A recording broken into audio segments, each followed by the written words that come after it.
Do you want to make a Christmas bench pillow with me? Let's do it.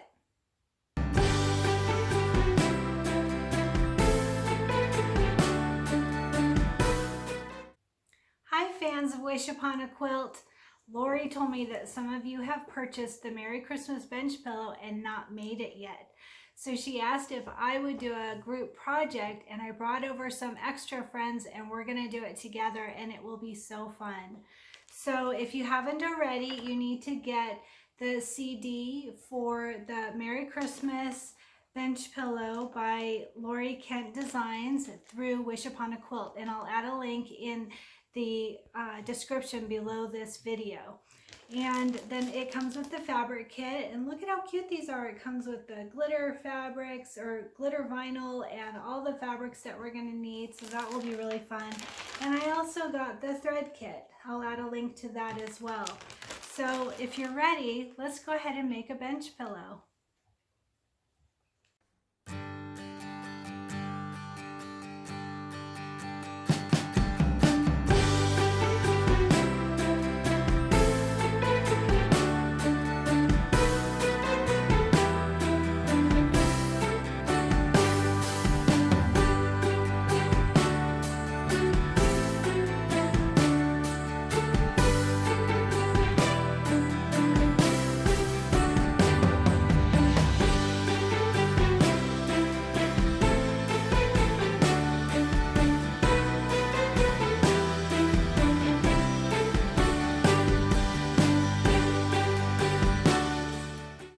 Okay, it's time to get started. So I've decided I'm going to quilt my main fabric, and I'll give a few tips along the way on how to do that, but you do not have to quilt it first.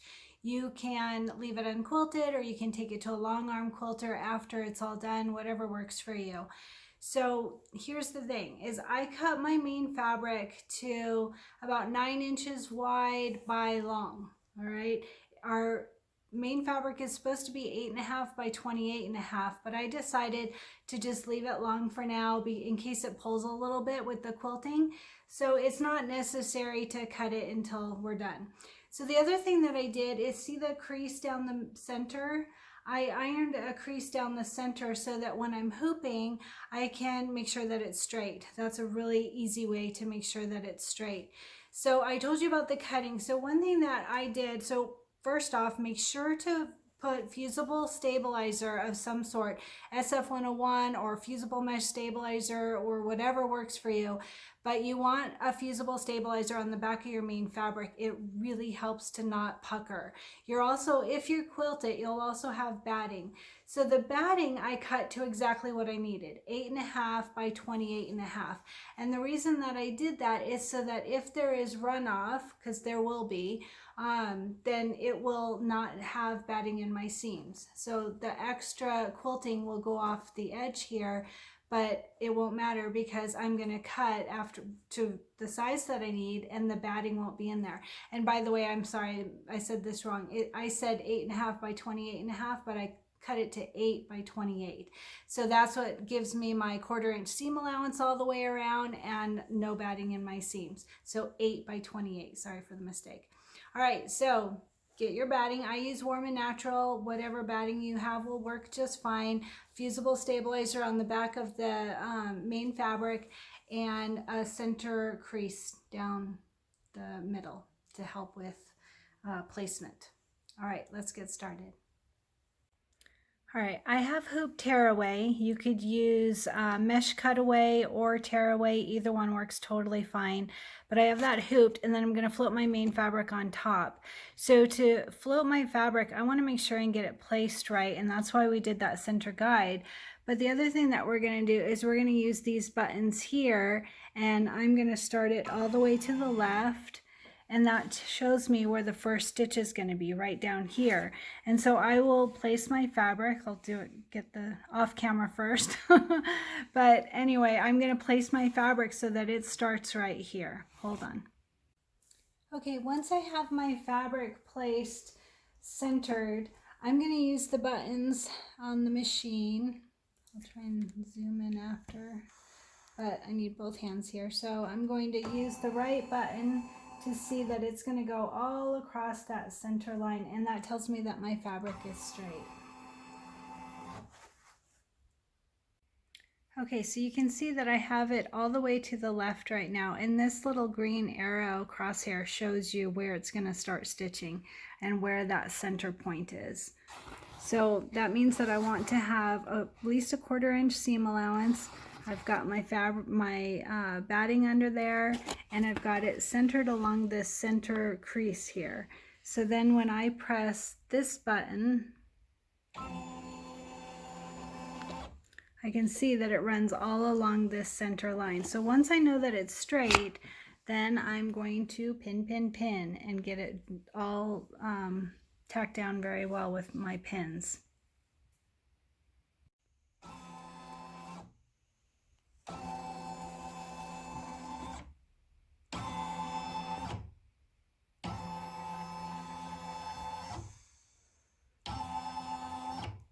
All centered, ready to go.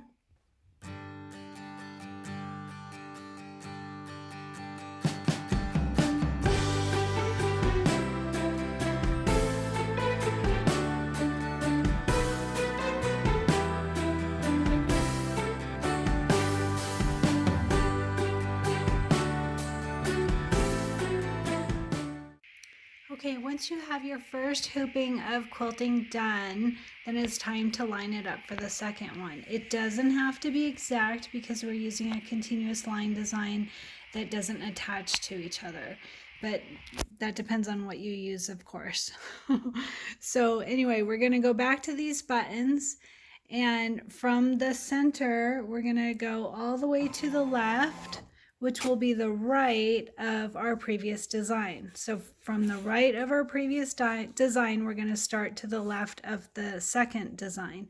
And you can see that it doesn't have to be exact, but we're going to just get it close to this other one, the last design. And then we're going to use those buttons to make sure that it's all clear and that we're not going to overlap. And most importantly, that our center guide is accurate. So I usually put my foot down to check it. And then once you know that you're on that center line and you're where you want to be in correlation with the first design, then again, pin it, and we'll get going on the second one.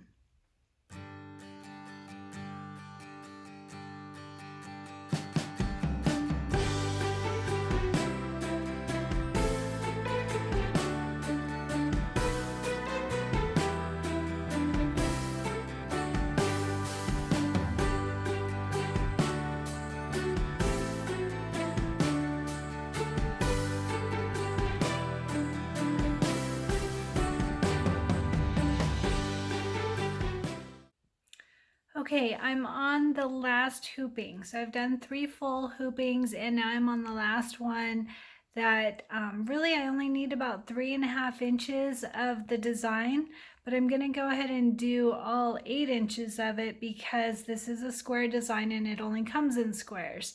So you could definitely alter the design. You could bring it into Sew Up Pro and cut off part of it, no problem, or whatever embroidery software you have, I should say. I use Sew Up Pro. So I'll show you on the fabric. Hold on.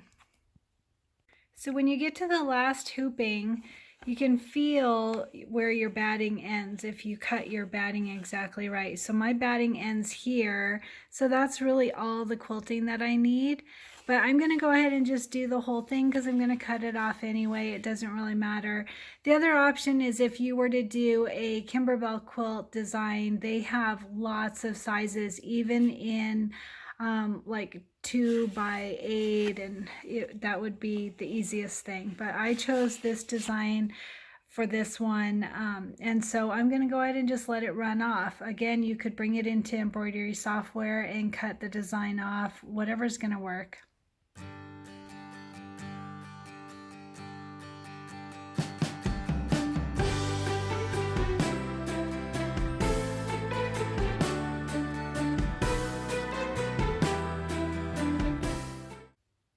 Okay, Okay, so to start our bench pillow, the first thing that we're going to do is take our main fabric and cut it to 8.5 by 28.5, and your green fabric to 4.5 by 28.5, and the red fabric to 4.5 by 28.5. So mine came already 4.5 inches wide, but the length is not accurate, so you get some extra fabric. So make sure to cut that to 28.5, and then we're going to sew the green one onto the top of our white main fabric and the red one to the bottom of our main fabric with a 1/4 inch seam allowance on both. That's the first step. Let's get started. One thing also is it looks like there are going to be snowflakes and Santa feet and the Santa hat that are going to go up onto the red and green fabrics. And so I am going to use fusible mesh stabilizer onto the back. Actually, I'm going to use SF101. They work the same. Onto the back of both of these fabrics to help stabilize them. So that's my little hint for you.